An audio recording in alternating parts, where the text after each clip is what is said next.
체험과 약함의 역설이라는 제목으로 하나님 말씀 증거하도록 하겠습니다. 한번 이 총 내용을 정리를 하면 그래요. 우리 사역의 목표, 우리 삶의 목표, 또 하나님께서 우리에게 원하시는 우리를 구원하는 길, 또는 천국 가는 길, 변화시키는 길, 뭐 거듭나는 길, 뭐 얼마든지 갖다 붙일 수 있어요. 우리 모든 성도들의 목표, 교회의 목표, 하나님께서 원하시는 것 한 가지예요. 말씀 전파예요. 왜냐하면 말씀이 생명이기 때문에 그렇습니다. 말씀 전파하는 것에 집중하는 거. 그러니까 솔라 스크립트라, 오직 성경으로. 그게 핵심이에요. 그게 살 길이기 때문에. 그럼 이것을 위해서 하나님께서 우리 도구로 주신 것들, 어떤 수행하기 위한 방법으로 주신 것들이 뭐냐 하면 오늘 두 가지 얘기가 나와요. 하나가 체험이고 또 하나가 우리 약함이라고. 근데 이게 또 역설적이거든요. 왜냐하면 체험이라 그러면 이게 천국 갔다 온 체험이거든요. 이거 체험 말고도 영적 체험이니까 이런 것들 막 자랑하고 싶잖아요. 근데 14년 만에 이 얘기를 꺼내요. 그러니까 체험을 드러내고 싶은데 오히려 여기는 감추려고 하는 것이고, 또 반대로 약함은 감추려고 하잖아요. 우리가 약점을 드러내는 사람이 누가 있어요. 약점을 감추려고 하는데 이것도 약점을 드러내요. 그러니까 역설적이라는 거예요.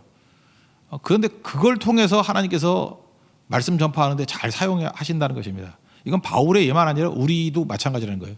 우리에게도 신앙 체험이 있습니까 없습니까? 크고 작든지 있잖아요. 체험 없는 사람이 어디 있어요? 우리에게 약함이 있습니까 없습니까? 있죠. 약함 없는 사람이 어디 있어요? 그러니까 일단은 말씀 전파에 우리 인생에 초점을 맞추고 우리에게 누구나 오는 체험과 약함을 제대로 활용해야 된다는 거예요. 세상은 체험은 강조하고 약함은 숙미지만 성도는 반대라는 거예요. 체험은 부수적으로만 사용하게 만들고 오히려 약함을 자랑하면서 하나님의 능력이 나를 통해서 임하게 하는 그런 방식으로 일하는 것이 옳다라고 하는 것이 오늘 12장의 전반부의 핵심입니다. 이 내용들을 한번 살펴보자는 것입니다. 첫 번째 사역의 목표는 이거예요. 말씀이라는 거죠. 말씀. 그래서 예수님의 지상 명령, 가장 큰 The Great Commission, 가장 큰 명령이라고, 지극히 큰 명령, 지상 명령, 그죠? 마태복음 28장 19절 빼고 20절에 뭐라고 되어 있어요? 뭐 제자 삼고 세례 베풀고, 그 다음에 내가 분부한 모든 것, 이게 복음이거든요. 말씀, 가르쳐 지키게 하라. 이게 핵심이에요. 그러니까 마지막에 핵심이 있잖아요. 모든 복음을 가르쳐 지키게 하라. 말씀을 가르쳐 지키게 하라. 그러면 끝날까지 함께 하겠다고. 그러니까 우리 교회에 주신 명령이니까 우리 주의 제자들인 우리가 이 명령 따라야 되겠죠. 그래서 말씀 전파하고 가르치고 지키게 하는데 모든 힘을 기울여야 된다는 것입니다. 그러면 주님께서 언제나 함께 하시겠다라는 거예요. 그래서 교회 전략이 뭡니까? 그럼 말씀이고, 전술이 뭡니까? 말씀이에요. 그죠? 하나님께서 원하시는 한 가지 주제가 뭡니까? 그럼 말씀이에요. 그러니까 말씀 없으면 나머지는 다 문제가 된다는 거죠. 그 예수님의 그 비유 가운데 어찌 보면 첫 번째 비유라고 말할 수도 있어요. 그죠? 첫 번째 비유, 가장 대표적인 비유가 씨 뿌리는 비유거든요. 예수님이 가장 대표적인 비유예요. 많은 비유가 있는데 그중에 한 가지 비유를 든다 그러면 씨 뿌리는 비유가 대표적인 비유라고. 왜 그래? 이건 말씀 비유이기 때문에 그래요. 씨가 뭐예요? 말씀이라는 거예요. 씨가 말씀이다. 그래서 마가복음이 이제 첫 번째 쓰여진 복음서라고 보통 그러는데 4장 26절을 보니까 하나님 나라가 뭐냐? 그랬더니 핵심이 사람이에요. 그 천사가 아니고, 천사가 뿌리는 거 아니에요. 복음 전파의 사명은 사람에게만 맡겨주신 거라고. 우리밖에 못해요. 그래서 천사도 흠모하는 것이 뭐예요? 전도하는 거라고. 천사가 못하는 게 뭐냐고 굳이 묻는다 그러면 복음 증거 못해요. 복음 증거를 천사에게 맡긴 적이 없어요. 그러므로 씨 뿌리는 보니까 하나님의 나라는 핵심이 사람이에요. 우리밖에 못해요. 사람이 씨를 땅에 뿌린 것 같다. 씨가 뭐예요? 말씀이죠. 말씀을 뿌린 것 같다. 그러면 여기서 핵심이 뭐냐면 씨의 핵심이 있죠. 이 사람은 뭘 해야 돼요? 뿌리기만 하면 되는 거예요. 우리는 그 사람의 인격, 그 사람의 도덕성, 그 사람의 어떤 환경, 이런 거 잠깐 따지는데, 그런 거 있어 좋으면 좋죠. 그죠? 그렇지만 그게 주안점은 아니죠. 아무리 빌빌대는 사람이라 할지라도 씨를 뿌리면 씨는 뿌려지는 거 아니에요. 그러니까 교회도 마찬가지예요. 우아한 교회, 아담한 교회, 멋진 교회, 그래봤자 씨 안 뿌리면 아무것도 아니고, 개차반 교회, 고리도 교회 같이, 그죠? 말도 안 되는 교회. 그런데도 불구하고 꾸역꾸역 씨는 뿌려. 그러면 하나님 나라는 누굴 통해서 이루어지느냐 하면 그 개차반 같은 사람을 통해서 이루어진다라는 거예요. 그러니까 뿌리는 자를 통해서 이루어진다라는 거예요. 그 뿌리기만 하면 그 다음에 또 돌보고 애쓰고 막 그래야 되는 것 같이 보이지만 밤낮 자고 깨고 하는 중에 뿌리기만 하면 돼요. 참 묘한 게 뭐냐, 뿌리고 난 다음에 잊어버려도 돼. 자도 되고 깨도 되고 뭐 해도 된다고요. 그런데 씨가 자라나서 근데 그다음 뭐냐면 나중에 열매를 거두게 될 때 어떻게 된 것을 자기는 모른대요. 지금 예수께서 이런 비유를 왜 주셨을까요? 씨 뿌리는 거에서 뿌리는 거는 너희들밖에 할 수 없는 거니까 제발 이것만 좀 해줘. 딴 거는 뭐 하든 말든 고민하든 말든 관계 안 하겠는데 씨는 니네가 뿌려야 될 거 아니야. 하나님께서 다른 장치를 마련해 준 적이 없어요. 사람이 씨 뿌리는 거예요. 그래서 한 시대에 어둠이 올 때는 뭐냐면 그 하나님의 사람들이 씨를 안 뿌리는 거예요. 그래서 어둠이 오는 거고, 용성할 때는 언제냐 하면은 뭐 초신자든 개차반이든 뭐든 간에 하여튼 뭐 이런 이유든 저런 이유든 간에 이유는 잘 모르겠어요. 그냥 막 씨를 뿌려대고 있는 거예요. 그럴 때 막 부흥이 일어나는 거예요. 용성해진다는 거예요. 씨를 뿌리면 작업 깨고 하는 중에 하나님이 자라게 하시죠. 그 처음에는 이삭이 나고 싹이 나고 그 다음에 이삭이 나고 나중에는 곡식 알곡을 거두게 된다. 그 비유 뭐 이게 어렵습니까? 되게 쉬운 거죠. 그러니까 우리가 뭘 해야 돼요? 말씀이라는 씨 뿌리는 일에 집중해야 된다. 이게 제일 중요하다는 거죠. 근데 실제로 건강한 교회라고 하는데도 보면은 이거 잘 못할 때가 많아요. 그러니까 생각하면 이래요. 그 생명을 심어야 돼요. 씨를 뿌려야 된다고. 근데 예를 들어서 뭐 교회 자원이 있고 또 뭐가 있나요? 뭐 이렇게 헌금도 들어오고 할 때 그걸 잠깐만 건물하고 이런데 짓는데 만약에 다 쓴다 그러면 벽돌에 생명이 있는가요? 벽돌을 심으면은 10년 있다가 뭐가 나오나? 벽돌은 벽돌이지. 시멘트를 심으면 아무것도 아니죠. 그러니까 이거는 자라난다고 표현하지 않고 낡아진다라고 표현하죠. 그러니까 바보들이 그거예요. 그동안에 시멘트에 심어놔가지고 낡아진 거예요. 벽돌에 심어가지고 낡아진 거라고. 지나놓고 보면 뭐만 남았어요? 씨 뿌린 것, 말씀 뿌린 것만 남은 거예요. 그죠? 인생을 한번 다 살아보라고. 뭐가 남았냐면 말씀 뿌린 것만 남은 거라고요. 제가 미국 가 있는 지난번에 니키 얘기했잖아요. 그죠? 열심히 살았어요. 미국 얼마나 바쁜지 알아요? 얼마나 열심히 살고. 근데 그 자매 얘기가 그러다고 우리 세교에서 한 3년 동안 선교 다니면서 그 뿌렸던 게 자기 인생에 남는 유일한 희망이고 보람이라고. 잘 보면 그냥 무엇을 먹을까, 무엇을 마실까, 무엇을 입을까 하다가 뭐 허송세월까지는 모르지만 뭐 의미가 없었다는 거 자기가 아무리 생각해도. 그 사람만 그런 거예요? 우리는 안 그런가? 똑같죠. 그래서 교회가 정신 차려야 돼요. 엉뚱한 데 초점 맞추면 안 되고 이 말씀에 씨앗 뿌리는 데 생명을 걸어야 된다는 것입니다. 또 교회가 그래요. 너무 프로그램이 있고 좋아하거든요. 지금도 그래요. 그 부모들이 지들이 공부를 못 해가지고 뭐 이렇게 프로그램이 많고 뭐 이러면 애들 교육 잘 시키는 줄 알아. 그냥 우리 같이 드립다 성경 외우고요. 예배 드리고 그게 최고 교육인지를 몰라서 그래요. 그죠? 이게 무슨 뭐 1단계, 2단계 뭐 그런다고 되는 거 절대로 아니에요. 뭐 좋은 시설 가지고 좋은 장난 가지고 오히려 거기서 인물이 안 나와요. 잔챙이들이 나오는 거지. 프로그램이 잘합니까? 프로그램은 오래 하면 어떤 일이 벌어지죠? 10년 전에 있었던 프로그램 지금도 하는 데가 뭐 있어요? 식상해져요. 하나님 말씀은 식상해지지 않습니다. 그래서 말씀을 뿌리면 그건 영원히 남아요. 저도 어렸을 때부터 모태신앙이니까 다 배웠을 거 아니에요. 그때 뭐 여러 가지 프로그램이 있었어요. 하나도 기억 안 나는데 그때 말씀 암송했던 거, 그때 말씀 읽었던 거, 그때는 뭐 통독 많이 했거든요. 그게 남은 거, 예배 드렸던 감격. 그러니까 그게 교육이에요. 그러니까 생명 없는 시멘트에 투자하지 말고 생명 없는 프로그램 이런 거는 낡아지거나 식상해지는 것이다. 오직 자라나게 하는 건 뭐라고요? 씨라는 것이 말씀만이 자라난다.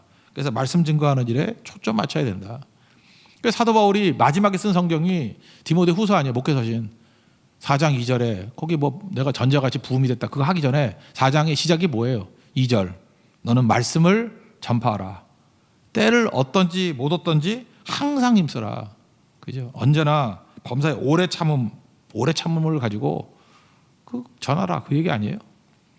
그 사도 바울이 마지막 깨닫는 게 뭐예요? 야, 내가 해보니까 뭐 당연한 얘기지만 말씀 외에는 하나도 없어. 정신 차리고 이것저것 커졌다고 뭐 이것저것 신경 쓰지 말고 나에게도 말씀이 있고 너에게도 말씀이 있고 우리 공동체에도 말씀이고 살리는 건 말씀이야. 구원은 말씀이야. 말씀에 초점 맞춰야 돼. 그러니까 우리 교회 지금 뭐 3년 안에 성경 한번 보겠다고 죽어라 지금 성경 읽고 있잖아요. 그죠? 한 장씩 어떤 2장씩 막 이런 식으로. 그게 뭐예요? 결국 살 길은 말씀밖에 없다니까요. 왜냐? 위기가 강하니까. 그리고 너무 지금 막 압박이 오니까 빠르게 봐야 될 거 아니에요. 빠르게 많은 시간을 투자해서 그러니까 말씀밖에 없다라는 것입니다. 그게 바울의 심정이었다는 거예요. 말씀을 전파하라. 말씀을 읽으라. 말씀을 들으라. 말씀을 전파하라. 그리고 사도행전 20장 24절에 한 중간 사역쯤 돼. 에베소 장로들과 헤어지면서, 그죠? 에베소에서 굉장히 오랫동안 사역을 했지 않습니까? 그죠? 거기 에베소에서 사역을 얼마나 잘했는지 거기서 뭐 사람들 모아가지고 전도도 하고 두란노 서원에서 거기서 꽤 오랫동안 머물렀었거든요. 그러고 난 다음에 3년 반 동안 내가 말씀 증거했다, 눈물로 뭐 증거했다 그런 얘기 하잖아요. 그러면서 헤어질 때 했던 고백이 뭐냐면 나의 달려갈 길과 주 예수께 받은 사명 한 가지라는 거죠. 사명, 목숨 요구하는 일, 사명이 그러잖아요. 그죠? 보낼 사자의 명이잖아요. 목숨을 가지고 보낸다는 거. 사명, 목숨 요구하면서 보내는 게 사명 아니에요. 소명, 목숨을 부른다잖아요. 목숨을 요구한다. 다 목숨이에요. 목숨 명자라고. 그게 바로 뭐냐면 하나님의 은혜의 복음 증거하는 일, 그거예요. 그러니까 주님이 소명, 목숨을 요구했으니까 나의 생명조차 조금 더 귀한 것을 여기지 않는다. 소명에 대한 정확한 표현이잖아요. 소명이 뭐예요? 목숨 요구하니까 목숨조차 드리겠습니다. 그거예요. 어디에? 말씀에. 복음 증거하는 일에. 그러니까 가치 있는 일에 목숨 거는 것을 이걸 소명이라 그러지. 가치 없는 일에 목숨 걸고 쓸데없이 돈 버는데 뭐 목숨 걸고 뭐 인기 없는 데 목숨 걸고 그걸 개죽음이라 그러지. 뭐 개죽음. 누가 그러고 살래요? 그 사소한데 목숨 걸지 마세요. 진짜 목숨 걸 것은 복음, 말씀. 이게 전제라는 거예요. 전제. 사도 바울이 그 얘기를 쭉 하고 있다는 것입니다. 근데 이게 받아들여지면 그러니까 말씀이 먼저예요. 그 다음에 자연스럽게 믿으면 체험도 오고 약함도 있죠. 우리에게. 이것들을 어떻게 활용해가지고 하나님 말씀을 잘 증거할 수 있느냐 하는 그런 얘기예요. 우리에게 다 있는 얘기 아니에요. 그죠? 체험도 마찬가지예요. 말씀이 들어가지 아니하고 체험부터 오면요. 그 체험이 무슨 체험인지 이해를 못해. 그래서 체험을 낭비하게 돼.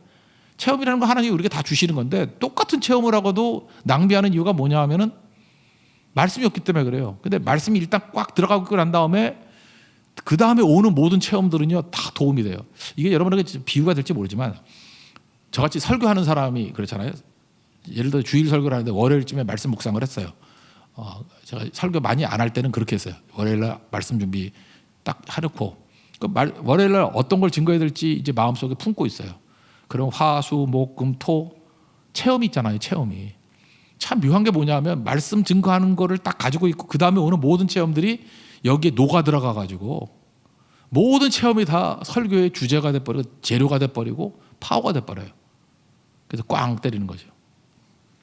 반면에 준비도 안 하고 있다 토요일 저녁에 얼렁얼렁 와가지고 말씀만 본다 그러면 전할 게 없어요. 전할 게. 그죠? 그 다음에 일주일 내내 했던 체험이란 건 뭐냐면 휘발성이 강해요. 그냥 날라서 없어져 버려요. 체험은 했는데 뭔 체험인지도 몰라. 아무것도 기억을 못 해요. 그러니까 헛되이 체험하는 거죠. 그래서 새벽 기도가 왜 중요하냐 하면요. 새벽에 하나님 말씀을 들었잖아요. 말씀을 가슴에 팍 꽂아 놓으면은 그다음부터 하루 종일 겪는 모든 체험들이 그 말씀을 살리는 데 도움이 돼요. 말씀을 깊이 깨닫는 데 도움이 되고 그 말씀에 살을 붙이는데 팔과 다리가 되는데 이게 작동을 한다고요. 우선순위가 중요하죠. 말씀부터요. 그래서 하루의 첫 시간은 말씀부터 읽어야 되는 거지. 근데 나쁜 버릇은 뭐냐면 하루 종일 체험하고 저녁에 말씀 읽고 반성한대. 여러분 유학자예요? 유교는 그렇게 하는 거예요. 그죠? 하루 종일 지멋대로 살다가 이게 아닌데 라고 맨날 반성만 하고 후회만 하고 후회 너무 많이 해가지고 잠도 못 자고. 크리스찬들은 그렇게 사는 게 아니에요. 우리가 개차반이라 할지라도 말씀부터요. 말씀부터. 그러면 그 말씀을 살리기 위해서 말씀에 해당되는 모든 체험들이 우리에게 임하게 된다고요. 그러면 하나도 체험 버릴 게 없어요. 다 살리는 체험이 된다라는 것입니다. 그 체험보다는 말씀이 우선돼야 된다 그런 거죠. 사도 바울은 지금 체험 얘기를 하고 있어요. 근데 체험이 말씀보다 앞설 수는 없다라는 얘기예요. 그래서 내게 유익이 된다는 거지 체험이 메시지화 되는 건 아니다라고 얘기를 해요. 지금 14년이나 지났대요. 그 자세히 보면은 그 흐름만 보면 그래요. 이거 자세한 얘기들은 사도행전하고 갈라디아 1장에 이렇게 연결되면 나와요. 다메섹 도상으로 갔어요. 갔더니 예수님 만났죠. 잡으러 가다가 예수님 만났다고요.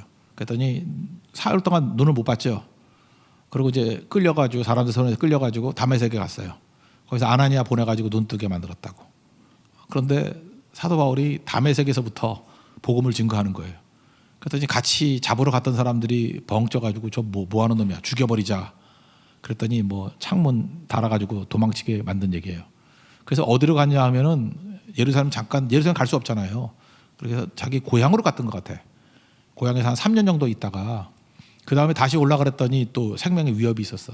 그래서 죽이겠다. 그러니까 아라비아로 갔다 그러는데 아라비아 광야로 간 것 같아요. 광야에 무슨 기독교 공동체가 있었는지 혼자 있었는지 모르죠. 14년 동안 가 있었던 거예요. 그러니까 사도 바울은 다메섹 체험을 하고 난 다음에 3 플러스 14 그래서 총 14년 안에 3년이 포함됐다고 말하는 사람도 있어요. 그래서 작게 보면 13년, 크게 보면 17년 동안 하나님과 1대1 독대만 했지 사역한 게 아니에요. 바울이 믿자마자 곧장 사역을 했다고 하는 거 아닙니다.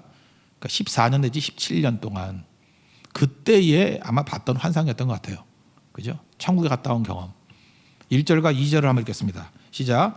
무익하나마 내가 부득불 자랑하노니 그의 환상과 계시를 말하리라. 내가 그리스도 안에 있는 한 사람을 아노니 그는 14년 전에 셋째 하늘에 이끌려 간 자라. 그가 몸 안에 있었는지 몸 밖에 있었는지 나는 모르거니와 하나님은 아시느니라. 그러니까 천국 갔다 온 경험인데 이건 히브리 개념이에요. 하늘이 세 개가 있다고 생각하는 거예요. 첫째 하늘은 지금 우리가 사는 거 여기. 둘째 하늘은 우주. 셋째 하늘은 천국이에요. 그래서 셋째 하늘을 갔다 왔다. 옛날에 그 3층 천이라 그랬는데 세 번째 하늘.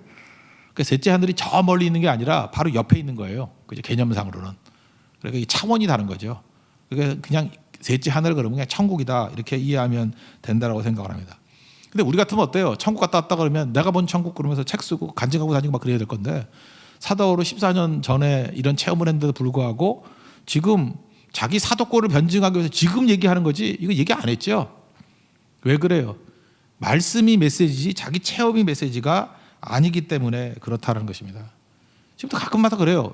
오늘 아침에도 백동조 목사님 이렇게 간증 제가 대신 해드렸더니 그 간증이 너무 좋아가지고 한국 사람들 간증 너무 좋아해요. 그죠? 그거 뒤져보고 뭐 어떤 책에 어디에요? 뭐 잠깐 그러고 또 실제로 어떤 분은 또 목포에 갔다 왔더라고. 믿어지십니까? 별 신앙도 다 있어. 그거 하기 또 목포에 또 갔다 왔어. 하여튼 그런 사람도 있거든요. 근데 체험은 메시지가 아닌 거예요. 그건 말씀을 증거하는데 이게 도움이 돼요. 기도가 중요하다 그런 것들이 중요한 거지. 그걸 갖다가 무슨 뭐 절대화시키는 건 아니겠죠. 신앙이라는 건요. 두 가지 종류가 있는데 하나는 로마서 한 번 보세요. 이성적이고 합리적이고 체계적이에요. 신앙은 그렇게 접근하는 게 있어요. 근데 그것만 있는 거 아니에요. 신비라는 말을 좀 별로 안 좋아하는데 우리 기독교에서는 그냥 영적이라고 생각합니다. 영적 체험 이런 게 있어요. 이건 뭐가 똑같으냐면 비행기로 본다 그러면 좋을 것 같아요. 비행기가 활주로에서 이렇게 쭉 달리죠. 그러면 활주로 달릴 때는 자동차나 비행기나 다를 거 없죠. 그래서 자동차 타는 사람의 경험이나 비행기 타고 있는 사람의 경험이 똑같아요. 근데 속력이 계속 달다 보면은 나중에 이륙하게 되죠. 그다음에 아무리 자동차는 빨리 달려도 이륙을 못 하잖아요. 비행기가 뜨는 순간이 있다고. 그게 영적 체험이에요. 기독교인 두 가지가 다 있어요. 그러면 처음부터 영적 체험이 있느냐 그런 건 별로 없는 것 같고 이렇게 말씀을 통해서 이성과 어떤 합리적인 체계적인 것을 체험하면 그 다음 영역에서 영적 체험이 또 있다고. 이거 부정하면 안 돼요. 그러니까 비행기를 활주로에서만 몰고 다니는 사람도 있죠. 영적 체험이 전혀 없이. 그러나 그 비행기는 날라고 준 거지 사실은 바닥에만 기어다니라고 준 건 아니라는 거예요. 그러니까 사도 바울은 분명히 이런 영적 체험을 했습니다. 말씀을 통해서 또 그다음에 영적 체험을 했다라는 거예요. 영적 체험을 할 때 영적 체험의 도움이 뭐냐? 말씀 붙든 거에 비료를 주는 거예요. 아까도 얘기했죠. 체험이 중요한 게 뭐냐면 말씀이 있는데 말씀에 비료를 주는 거라고. 그래서 도움이 되는 거죠. 근데 말씀 자체가 없으면 영적 체험이 오더라도 씨가 없는데 비료 주면 뭐 할 거예요? 아무것도 아니죠. 낭비죠. 그 체험이 낭비가 돼버린다니까. 그래서 먼저 하나님 말씀이 중요하다. 그러므로 사도 바울과 같이 이렇게 여러분들 체험들이 다 있을 거예요. 체험들이 있을 때 그 체험이 말씀을 증거하고 말씀을 살리는 데 도움이 되는 데만 사용해야지 그 체험 자체를 너무 메시지화 시켜가지고 자꾸만 그거 반복하는 거는 올바른 건 아니라는 것입니다. 이거 제일 잘 정리한 게 베드로예요. 베드로가 얼렁뚱땅 넘어가는 사람같이 보이지만 성령께서 그와 함께 해주셨기 때문에 정확히 알았어요. 베드로에도 체험이 있었죠. 무슨 체험이 있었어요? 변화산 체험. 근데 변화산 체험도 되게 중요하지만 그보다 더 중요한 게 하나님 말씀이다. 그런 얘기를 해요. 한번 찾아보죠. 베드로 후서 1장 17절부터 21절. 한번 찾아보세요. 베드로 후서 1장 17절부터 21절까지.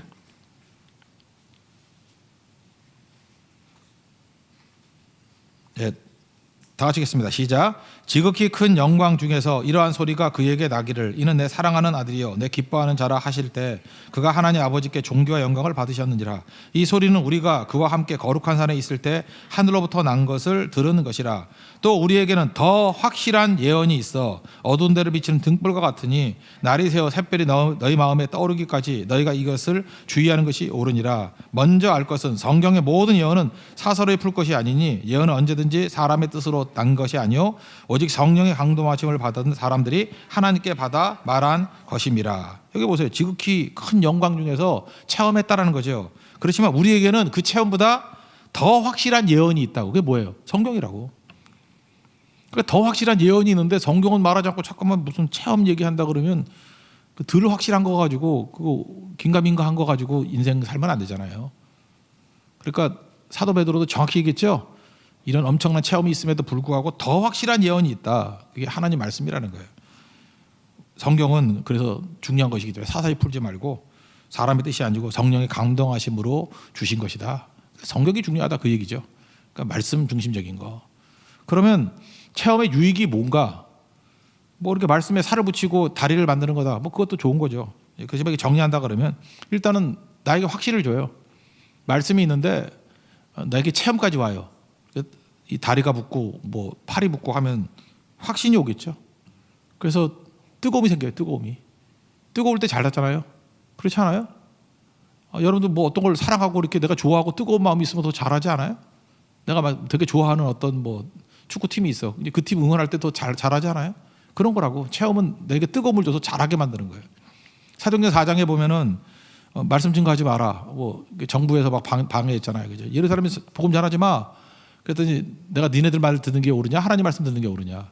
그 다음 얘기가 뭐냐? 체험 얘기하잖아요. 우리가 보고 들은 것을 말하지 아니할 수 없다. 그들이 이렇게 담대해졌던 이유가 뭐예요? 하나님 말씀을 받은 것도 맞지만 체험이 있었어요. 성령 체험. 체험이 있으니까 담대해지잖아요. 뜨거워지잖아요. 그러니까 어떤 일이 힘든 이유는 뭐냐면 체험이 없기 때문에 그래요. 우리 젊은 사람들이 그 나이 드신 분보다 더 잘 뛸 수 있을 때가 있어요. 어떤 거 그 남녀지간에 이성의 불이 확 붙을 때, 뭐 20살 이럴 때는 막 사랑이 딱 뜨거 하잖아요. 근데 뭐 자기가 뭐 멋있어하는 뭐 오빠, 뭐 멋있어하는 뭐 여자분 이렇게 있으면은 그것 때문에 더 신나서 하잖아요, 그죠? 그런 게 체험이라고 말할 수 있다 그러고. 나이 든 사람은 더 좋죠. 우리는 오랫동안 예수 믿었기 때문에 하나님에 대한 체험이 있잖아요. 그래서 젊은이 같이 흔들리지 않는 부분도 있죠. 그죠? 우리 체험 있는 신앙이야. 나는 하나님이 어떤 분인지 알아. 그래서 끈덕지게 나가는 부분도 있잖아요. 그러니까 여러분들 모든 체험을 하나님 말씀을 지키는데 증거하는데 활용할 줄 아는 게 되게 중요한 거예요. 그 뜨거움이 어디로 가야 돼요? 말씀으로. 뜨거움이 죄로 가면 안 되고 뜨거움이 말씀으로. 뜨거움이 말씀으로. 그리고 또 하나는 고난이 오잖아요. 고난을 이길 수 있는 힘을 준다는 것입니다. 그래서 읽지는 않았지만 오늘 12절에 보면 사도의 표가 나오거든요. 12장 12절 보면 사도의 표가 된 것은 너희 가운데서 네 가지가 나오는데 능력 이런 거 아니고 첫 번째가 모든 참음이에요. 모든 참음과 표적과 기사 능력 이런 건 그 능력에 해당되는 거잖아요. 사도의 표가 뭐예요? 모든 참음. 체험이 우리에게 줄 수 있는 게 뭐예요? 우리가 주님의 음성을 듣고 주님의 능력을 받으면 참을 수 있죠. 사도 바울도 그러잖아요. 고린도에서 여러 가지 어려움이 있는데 하나님의 환상을 봤어요. 거기서 또 체험이죠. 이 성에 내 백성이 많도다. 너 지금 어려운 것 같이 보이지? 이 성에 내 백성이 많도다라는 음성을 들었어. 그러면 여러분들이 더 오래 참을 수 있어요, 없어요? 있죠. 하나님의 음성을 들었는데 주님의 음성이 이 성에 내 백성이 많다는데 어딜 가? 그러니까 체험은 그래서 중요한 거예요. 그래서 끝까지 갈 수 있는 거죠. 능력으로는 못 버텨요. 이게 긴가민가 하는데. 표적과 기사와 능력이 있더라도 체험이 없으면 이거 못 하잖아요. 그죠? 어디 가서 해야 될지. 그래서 체험은 고난을 이기게 만드는 능력이 있다. 그래서 여러분 어른들도 자녀들에게 마지막 거 이렇게 파이널로 된 걸 주려 그러면 안 좋은 것 같아요. 과정이 그래서 필요한 거예요. 과정이. 오늘도 어떤 자매가 요즘에 잘 안 나오길래 전화를 걸었더니 이유가 뭐였더니 이제 임신을 했다 그러더라고요. 둘째를. 하여튼 우리 교회는 40대 때 임신은 잘해요. 그래서 왜 그러냐 했더니 7줄에서 입덧이 심하대요. 저도 이제 젊은이 목회를 많이 했기 때문에 알잖아요. 입덧의 목적이 뭐냐. 참 궁금했어요. 왜 하나님께서 인간을 여자가 뭔 죄를 많이 졌길래 저렇게 입덧까지 해가지고 괴롭히나. 입덧은요 이렇게 생각하면 돼요. 하나님이 의미 없이 준 게 아니잖아요. 그죠? 그 산모의 몸과 아이의 몸에 유익하지 않은 거는 걸러내고 유익한 거 먹게 만드는 거예요. 그래서 입덧 통해 가지고 여자분들이 체질이 바뀔 때가 되게 많아요. 꼭 몸에 나쁜 것만 먹어. 근데 입덧 생기면은 그거 못 먹게 만들어요. 그래서 다 끊게 만드는 거라고. 그래서 입덧 생겼을 때 한약방 가가지고 한약 먹어가지고 그러면 살만 띵띵이 찌고 이상해져 버려요. 약으로 되는 게 아니에요. 하나님이 입덧을 주셨으니까 한동안은 이걸 왜 주셨나 생각하면서 버텨야 된다고. 그래서 여자분들이 남자 골탕 먹이는 게 아니에요. 뭐 겨울철에도 옛날 같으면은 뭐 사계절 없을 때 뭐 딸기 사와라, 뭐 머루 사와라, 뭐 사와라. 남자 미치게 만들잖아요. 지금 그 어디서 구해? 그게 무슨 얘기냐면 몸에 안 받는데 이것저것 하다가 몸에 받는 게 딱 하나 나오는 거예요. 그러면 그게 그 아이와 산모에게 최적의 음식이 되는 거라고. 그래서 입덧은 입덧 벗어나려고 발버둥을 쳐야 돼요. 뭘 먹어야 되지? 뭘 먹어야 되지? 먹고 토하고 먹고 토하고. 그러다가 체질이 바뀌는 거예요. 그러면 산모도 좋아지고 아이도 좋아지고. 이렇게 해서 유익을 얻었던 가정이 되게 많아요. 그래서 건강 체질로 변화가 된다고. 근데 그런 과정을 다 생략해 버리고 약 먹으면 입덧 없어진대. 약 먹으면 된대. 약 먹으면 된대. 그건 그 임시 처방이죠. 그래서 결국은 고칠 수 있는 기회를 다 놓쳐버리게 되는 경우도 있다라는 것입니다. 이런 거 되게 많아요. 우리 인생 가운데. 곡식도 나쁜 게 아니라고요. 곡식 왜 나빠요? 이거 다 먹으면 되는 건데 콜레스테롤이 뭐 많아지는 이유가 뭐냐면 현미 안 먹어서 그렇잖아요. 여러분 현미 먹으면은 그 쌀에 눈 있는 거 먹으면 바삭바삭해서 그렇지 소화 잘 되고 그런 거 못 느껴요? 그 많은 사람들이 현미만 먹으면 살 빠진다 그러잖아. 그죠? 우리가 너무 흰 쌀밥만 먹어서 그래요. 그 왜 그래요? 기계가 대신 깎아준 거 아니야? 그런 것 어려운 거를. 그러니까 흰쌀밥 먹기 부드러운 거 과정을 다 기계가 해주니까 그걸 내가 몸에서 해야 되는데 그러니까 소화가 안 되고 뭐 살만 띵띵이 찌고 이상해지는 게 확진자가 되고 그러잖아요. 그러잖아요. 그러니까 모든 과정을 하나님께 내게 주신 거는 내가 수행하다 보면 그게 나를 건강하게 만들고 강하게 만드는 힘이 있다라는 것입니다. 체험은 그런 거예요. 그 체험은 생략하지 말고 다 해야 돼. 다 하면 그 다 하는 과정 속에서 분명히 능력이 있어요. 다윗은 현미 먹은 사람이고요. 솔로몬은 흰쌀밥 먹은 사람이에요. 그래 타락하잖아. 다윗은 일어서고. 그러니까 체험의 능력은 그런 거라는 것입니다. 하나님께서 우리에게 주신 모든 것들 다 유익한 거예요. 그 체험의 유익을 누릴 수 있는 우리 믿음의 종 되기를 바랍니다. 그 다음 얘기가 약함이에요. 체험도 다 있는데 체험은 그러니까 말씀 뒤에 가려야 되는 거죠. 이해가 되시죠? 그리고 체험은 대부분은 나에게 유익을 주는 거예요. 내게 있는 말씀에 유익을 주는 거예요. 내가 뜨겁게 만들고 내가 고난을 이기게 만들고. 그래서 말씀 뒤에 체험이 숨어야 된다. 그래서 다른 사람은 체험을 막 드러내잖아요. 그러면 안 된다는 거죠. 반대로 두 번째, 약함을 다 숨기려고 그래요. 공격받아가니까. 근데 여기는 약함을 자랑하잖아요. 약함을 드러내게 되지 않습니까? 이유가 뭐죠? 그래 하나님이 도와주시니까. 그러니까 주의 이름으로 일하니까. 그러니까 세상과는 정반대. 역설이에요. 역설. 그러니까 체험과 약함이 역설적이에요. 세상과 반대로 나간다고. 우리 보통 이렇게 얘기해요.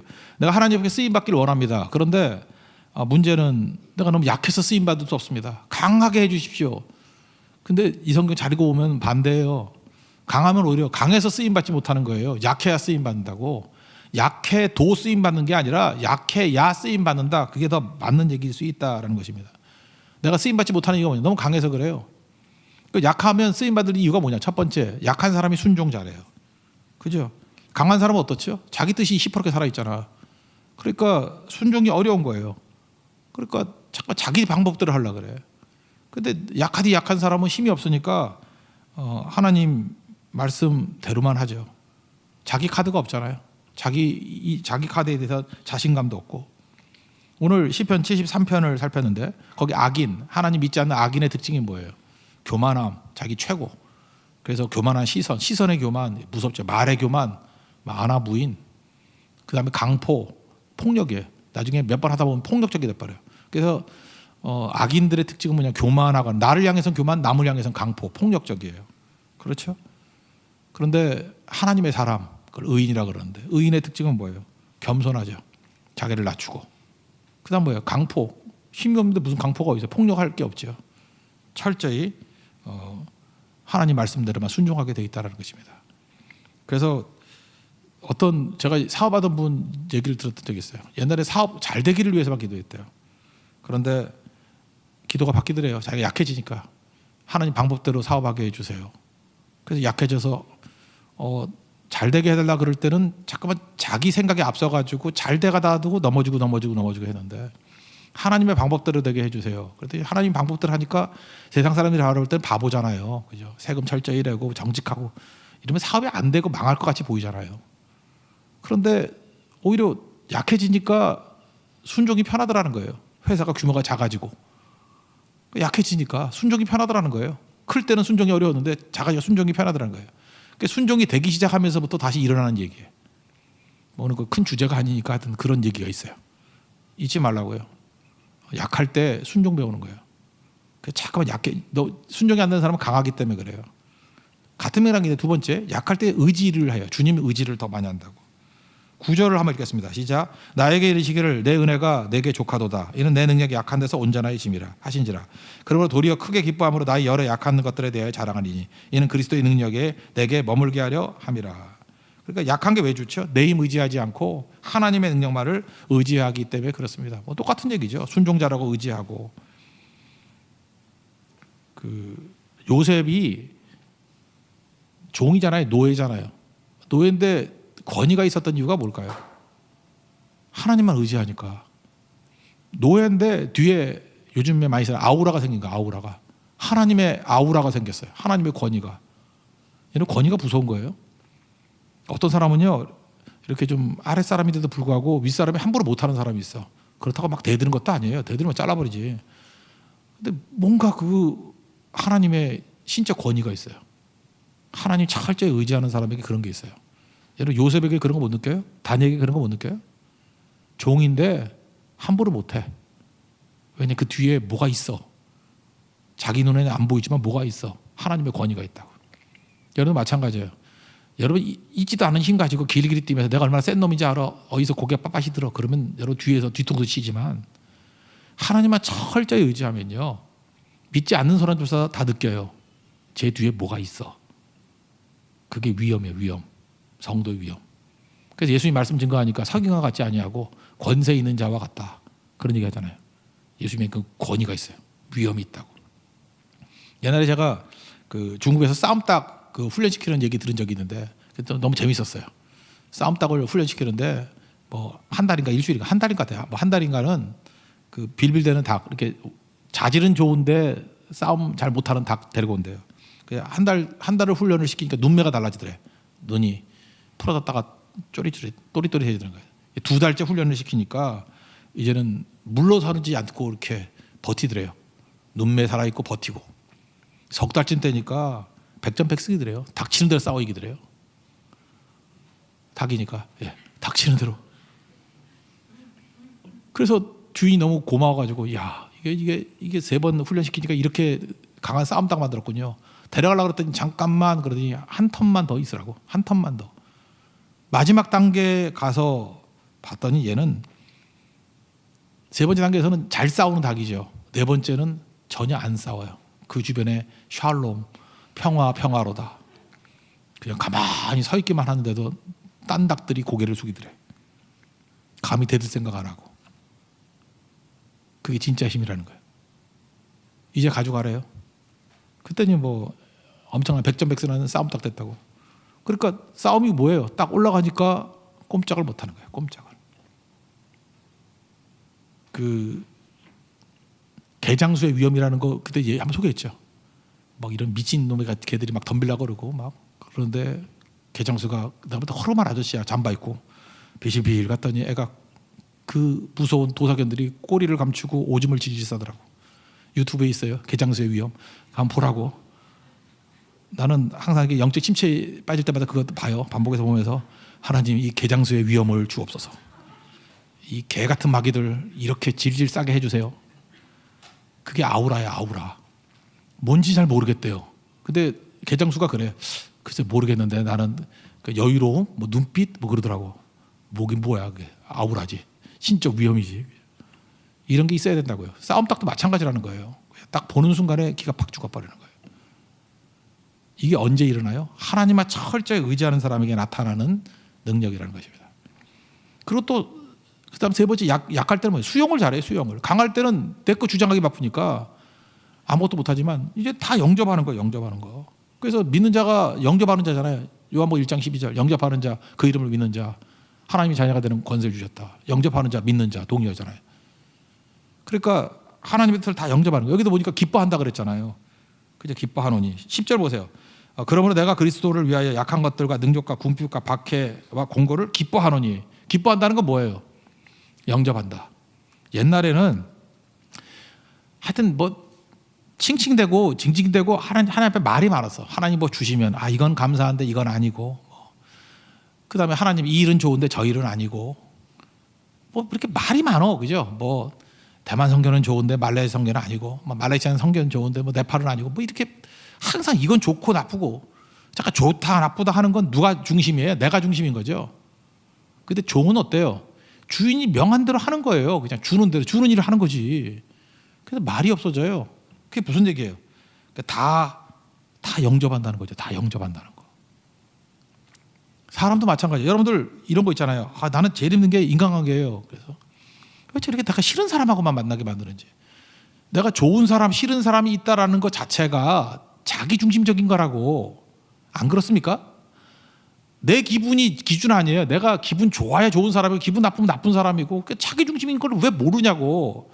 하나님 중심이라 그러면요. 좋은 사람, 내가 좋은 사람이면 뭐 일 같이 하라는가 보다. 나하고 잘 안 맞는 사람이라 그러면 동역하면서 내가 깨지기를 원하는가 보다. 뭐 뜻이 있는가 보다. 라고 하면서 다 수용을 하는 거라고요. 내 인생 가운데 밝은 것만 수용할 거예요? 어두운 것도 수용해야지. 하나님이 단 것만 주셔야 쓴 것도 주시지.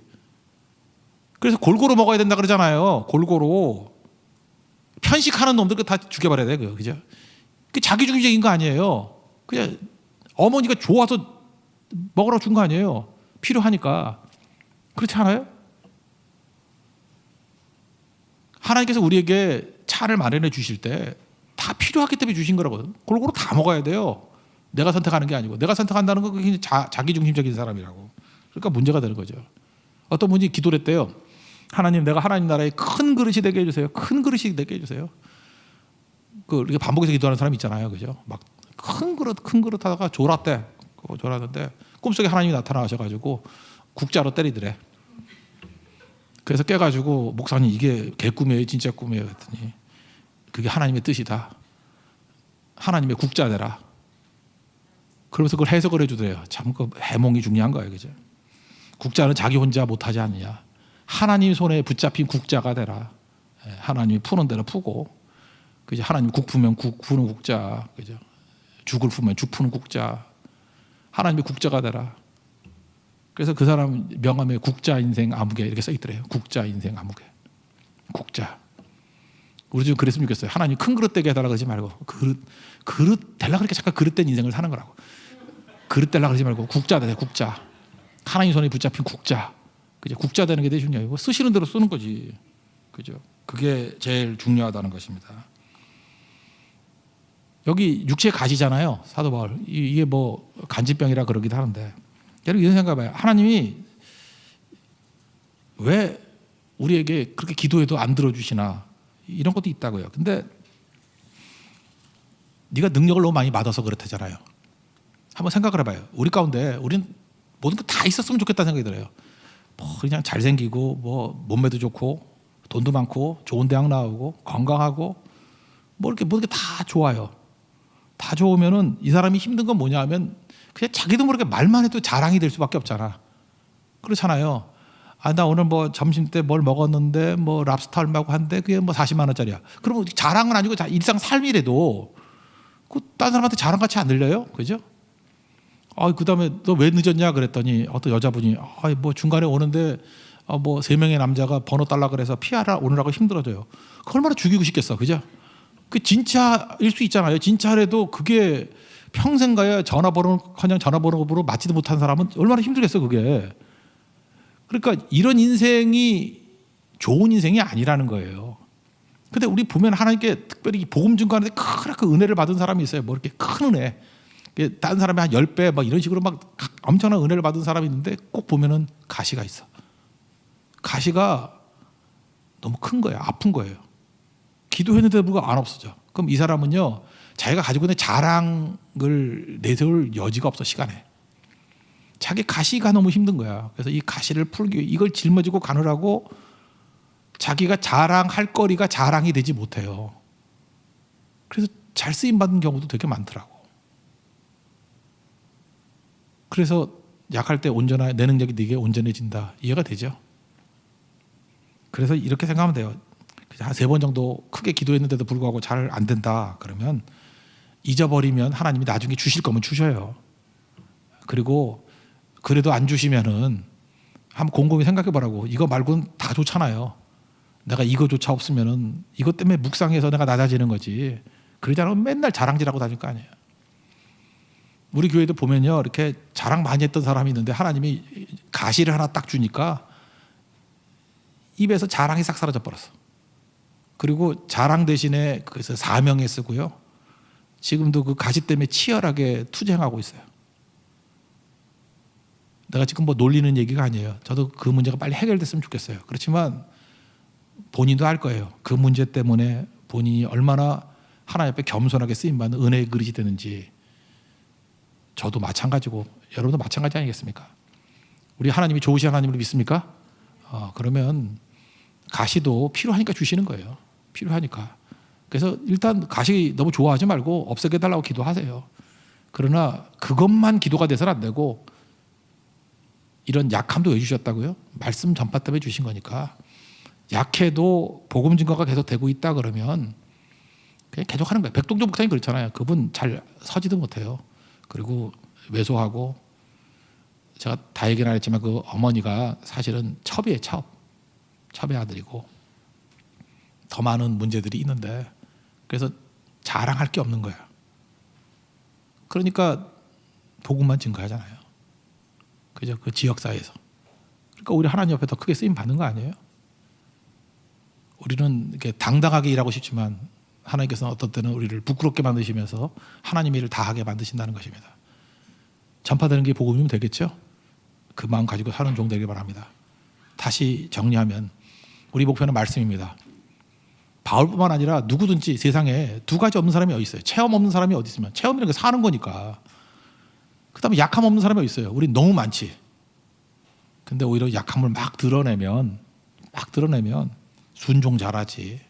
약함을 자꾸만 드러내면 하나님 의지 잘하지. 약함을 자꾸만 드러내면 모든 거 수용 잘하지. 영접 잘하지. 약함을 자꾸만 드러내면 내 자랑 사라지고 하나님만 자랑하지. 나쁠 게 뭐가 있어요? 그 약함을 자꾸만 자랑하고, 체험은 말씀대로 숨겨서 체험 때문에 말씀이 발휘되고 말씀이 손이 되고 말씀이 오히려 활동하게 만드는 그런 권능의 종되는 축복이 임하기를 바랍니다. 네, 자리에서 일어나겠습니다. 약할 때 강함 대신에 찬양하겠습니다.